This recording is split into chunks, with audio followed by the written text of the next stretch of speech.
Home at last. The trail leading to the difficult Blue Mountain crossing, which now faced our travelers, was lined with the discarded belongings of wagon trains that had come this way before them. Not only trunks of clothes and furniture had been cast aside into enormous heaps, but barrels, boxes, and sacks of food and vital supplies had been thrown out as well. The bones of many oxen and mules who had been weakened by the long journey without enough food or rest now lay thick along the trail, giving testimony that they had given their last ounce of strength to the overland trek. Captain Jack, ever the wise leader of the wagon train, addressed his group of weary travelers the night before the challenge that awaited them. Folks, the next few days will test us all. The Blue Mountain Range before us is not as high as the Rockies, but the trail is steeper, much steeper, both up this side and down the other. As you can see all around you, every possible item that could be spared by other travelers has been left behind. In some places, we'll have to empty the wagons and winch them up and down the trail with chains and ropes. So, this evening, I urge you, look over every item in your wagon. Put aside all that you don't need for the actual survival of your family. Your animals are weak. Don't ask them to do more than they can do. Lives have been lost here, folks. So let's all do our best to make it through safely to the other side.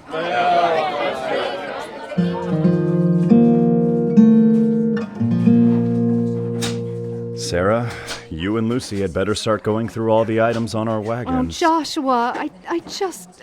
I know, Sarah. Believe me, I know, but we must... We must. Yes, we must. Yes. And while you're doing that, Caleb and I will get our animals hobbled for the night, and we'll help Grandpa. You do know that we'll have to leave the big iron cook stove behind, the one on his wagon? Yes, I know. It's far too heavy. His mules would never make it. What about our food, our trunks of clothes, our... never mind. I'll do my best. I know you will. And if we can possibly save your mother's china, I know how much it means. Thank you, Joshua, but... you go on. I'll tend to this. Go on now, I say. Go on.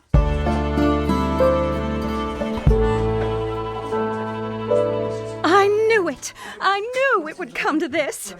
Oh, my mother's clock. The one thing I have left of my family. After bringing it all this way, oh, Sarah. Yes, I know, Lucy.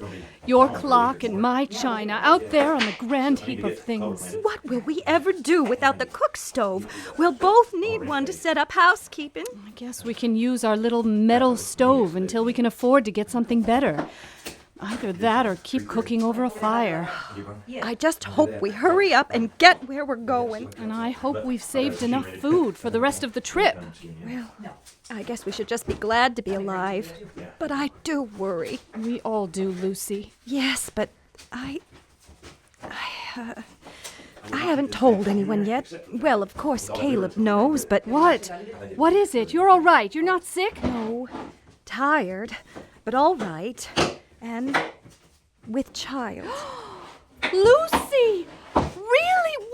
When? How long? I mean... Let's just say I hope and pray we're safely in our new home by the time the baby is born. Oh, Lucy, this is so wonderful.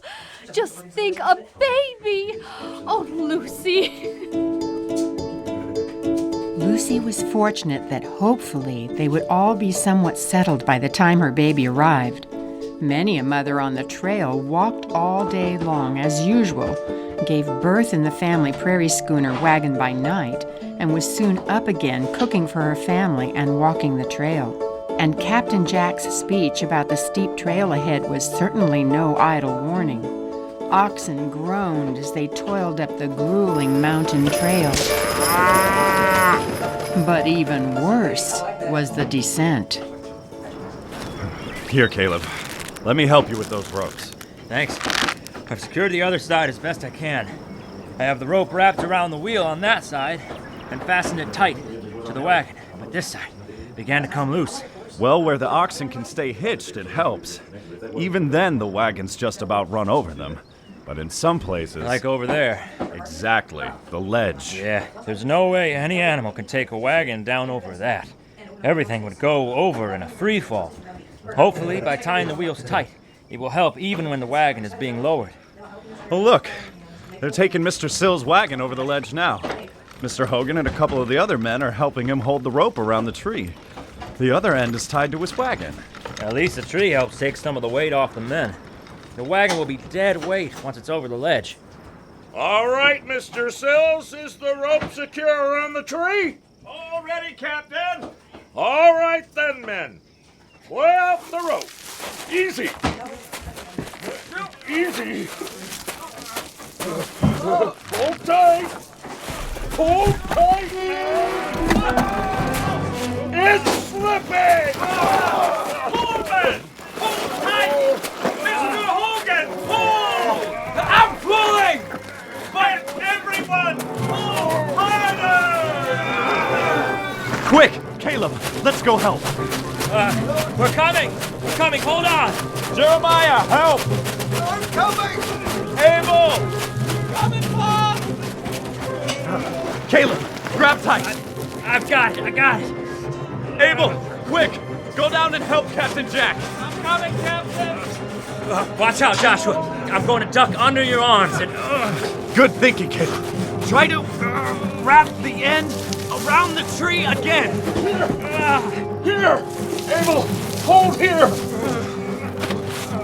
Watch out, man! Don't break it! The wood is splintering! Abel, watch out! Abel!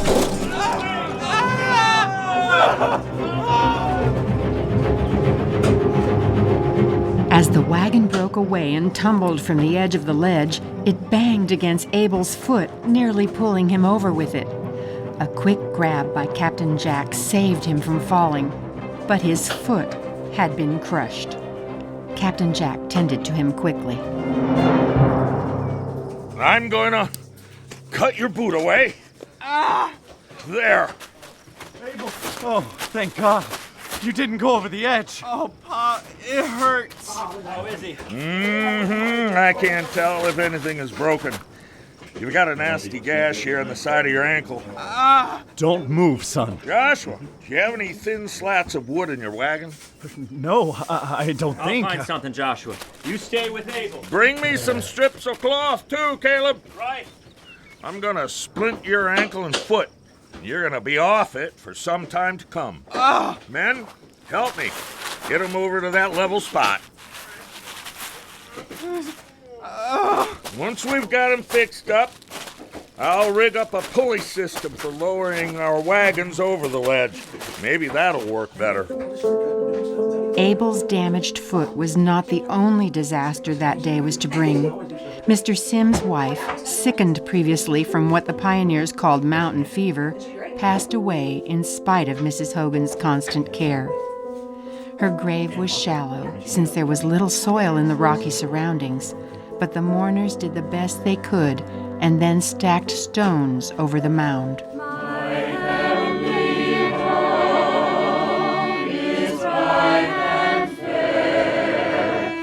It was now September, and traveling in the mountains was a chilly affair, with cold rain and spitting snow driving our pioneers to huddle around sputtering campfires for warmth in the evening. Then the wagon train descended the westerly slope of the mountain range down to the Umatilla River. Here it was warmer, with better grass for their almost starved animals, and much easier traveling. Food supplies were running low, but knowing their final destination lay ahead just a few hundred miles beyond gave them all courage to just keep traveling on toward their new home.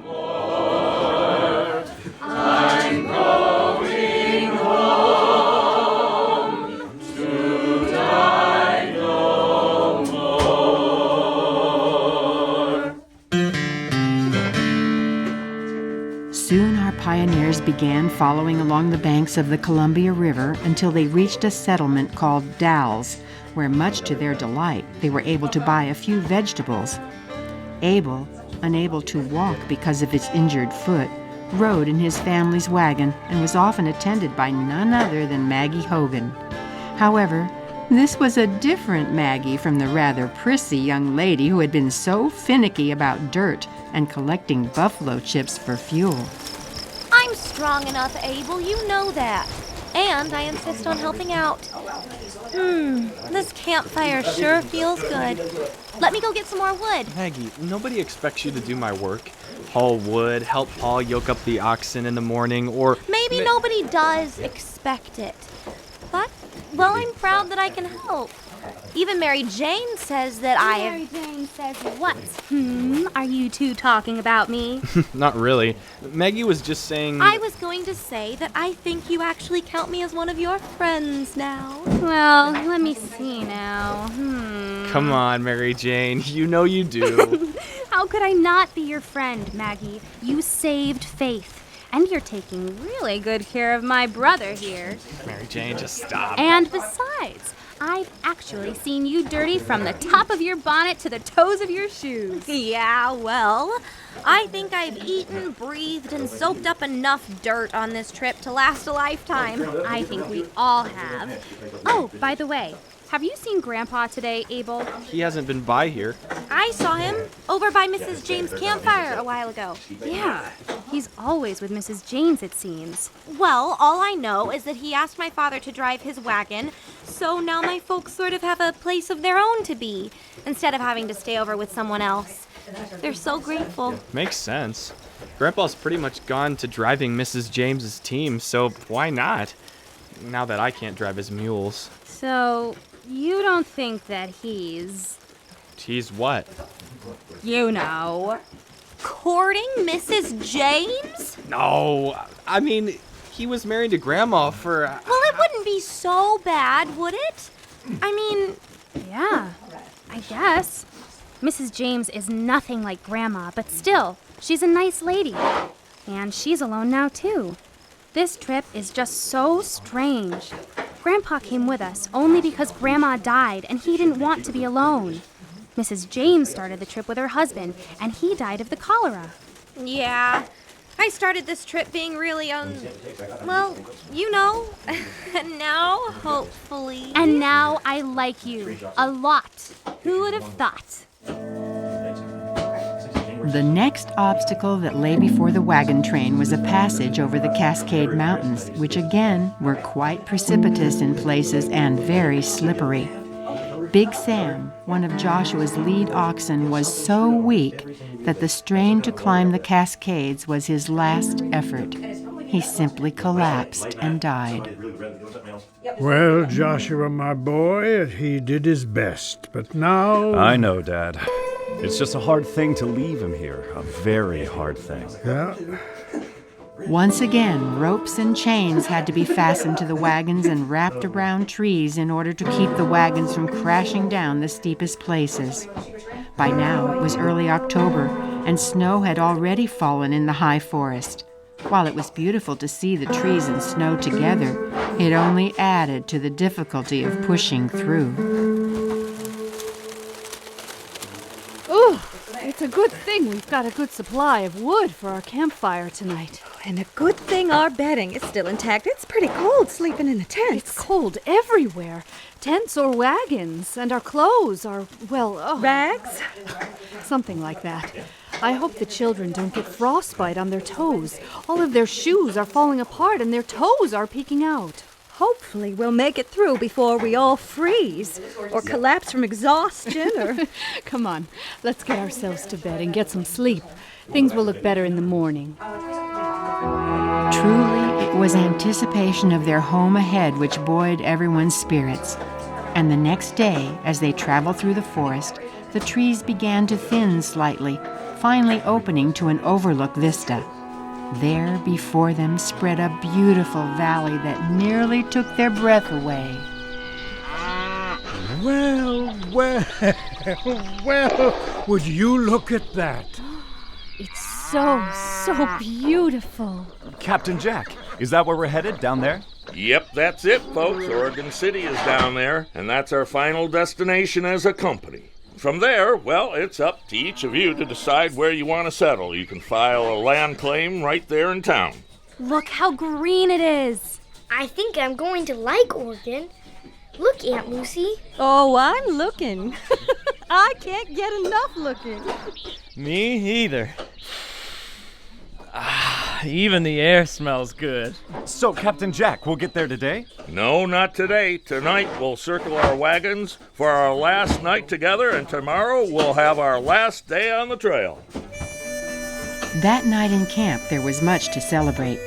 There they were, in sight of their destination after months of toil and struggle over a trail that had led them across plains and prairies, mountains and rivers. Tomorrow they would be in Oregon City, and they'd be taking leave of the many friends who had shared the struggles of the long, difficult journey with them. Before retiring for the night, a happy group, including Grandpa and Mrs. James, surrounded the family campfire.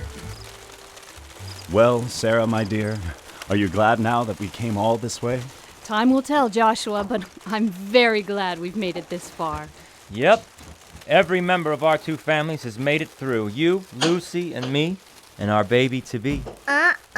Betsy Ann is in the river. We're all so sorry about your doll, Faith, but other than losing her, we've had no major mishaps, except for Abel here. Don't worry, Aunt Lucy. I'll be as good as new. You'll see. Yeah, with Maggie's help, he'll be just fine. Well, that Maggie's turned out to be quite the gal. She's worked as hard as any of us these last couple months, so... So even if she is Abel's girlfriend, we like her fine now. I'm glad to hear that, Abby. Oh, and speaking of lady friends, you might know by now, Mrs. James here has become my lady friend. And so, Mrs. Lydia James, I have a question to ask you. You do? A question? What question, Grandpa? Dad? Well, Joshua, all of you, you know that I dearly loved your grandma. Loved her with all my heart. But now, well, I'm alone and I don't want to be that way anymore. So, Lydia, I guess I'm asking you to be my wife. And to marry me tomorrow down there in Oregon City. Grandpa, really? Really? Now, what do you say, Mrs. James? Will you become Mrs. Lydia Allen, my wife? Well, tomorrow? Say yes. All right, then. Yes. I'm a little surprised, but I'm happy for you both. Congratulations. And, I've been thinking... Oh, Jeremiah, come on over a minute. Hi there, everybody. Pretty exciting evening, isn't it? That it is, my friend. And I called you over because, well, I have an idea. Oh, such as? Well, I don't know what you all think, but I'm a little reluctant to say goodbye to all the friends we've made on the trail. There's you and your wife, Jeremiah. There's Mr. Sills, the Hogans, along with Maggie, of course, and Mrs. James here, who it seems is about to be the newest addition to our family. Anyway, when we go to the land office tomorrow, why don't we see if we can find a place where we can all settle next to each other? Oh, what a great idea. That would be wonderful. I like it. What do you think, Jeremiah? Count me in. I'm sure my wife will love the idea. Well, we don't have much time to get a cabin or two put together with winter coming on, so maybe we just need to double up until spring. And then we can start to build... Hey, wait a second, Joshua.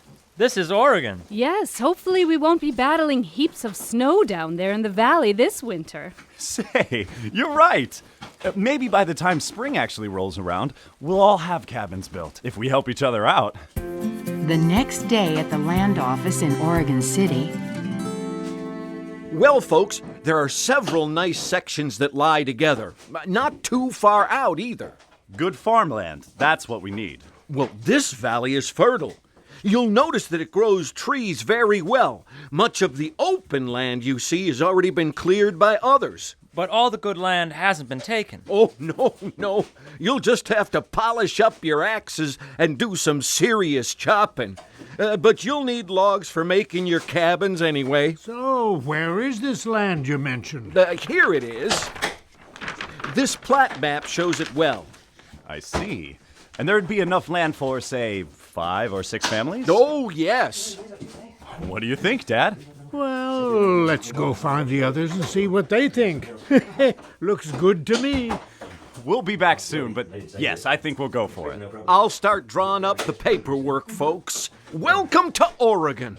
And so, within a couple of days, the family stood surveying their new land, which, true to the clerk at the land office, was a beautiful and somewhat wooded spot.